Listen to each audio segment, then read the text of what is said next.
ஏன் இந்த தூய முத்தம் 2?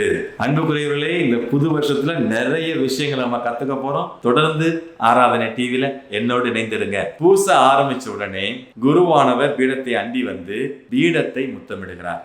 ஏன் பீடத்தை முத்தமிடணும் அப்படின்னு பாத்தீங்கன்னா, முதல்ல அன்புக்குரியவர்களே, இந்த பலிபீடம் என்பது கிறிஸ்து இயேசுவை குறிக்கிறது.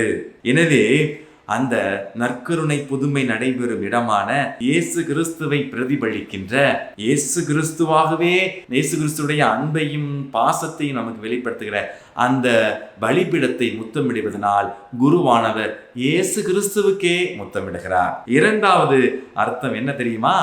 முதல் 3 நூற்றாண்டுகள் வரை வேத கலாபனை காலம். அப்பொழுது இருந்த கிறிஸ்தவர்கள், ஆதி கிறிஸ்தவர்கள் மறைமுகமாக திருப்பலியை கொண்டாடி வந்தார்கள்.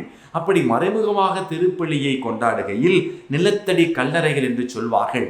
அந்த மறைசாட்சிகளுடைய கல்லறைகளை பீடங்களாக செய்து அந்த பீடத்தின் மீது திருப்பலி கொண்டாடி வந்தார்கள். எனவே அந்த மறைசாட்சிகளுடைய அந்த தியாகத்தை வெளிப்படுத்தும் விதமாக அப்பொழுது அந்த கல்லறையின் மீது திருப்பலி வைப்பதற்கு முன்பாக முத்தமிட்டார்கள்.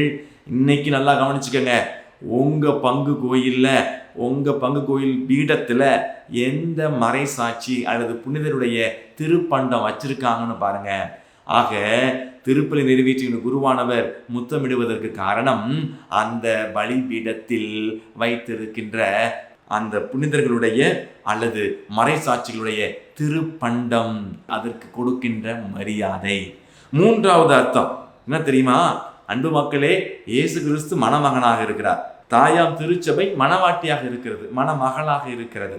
எனவே பீடம் இயேசு கிறிஸ்துவை குறிக்கிறதுனால திருச்சபையின் பிரதிநிதியாக இருக்கின்ற குருவானவர் அந்த பீடத்தை முத்தமிடுவதனால் மணவாட்டியான திருச்சபை மணமகனான இயேசு கிறிஸ்துவை முத்தமிடுகிறாள்.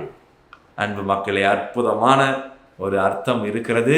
எனவே இனிமேல் ஒவ்வொரு முறையும் திருப்பலியில பங்கெடுக்கும் பொழுது அந்த குருவானவர் பீடத்தை முத்தமிடும் பொழுது நீங்கள் தாயாம் திருச்சபைக்காக ஜெபிக்க வேண்டும்.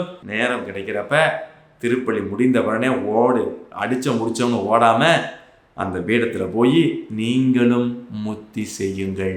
அந்த பீடத்தை நீங்களும் முத்தமிடுங்கள்.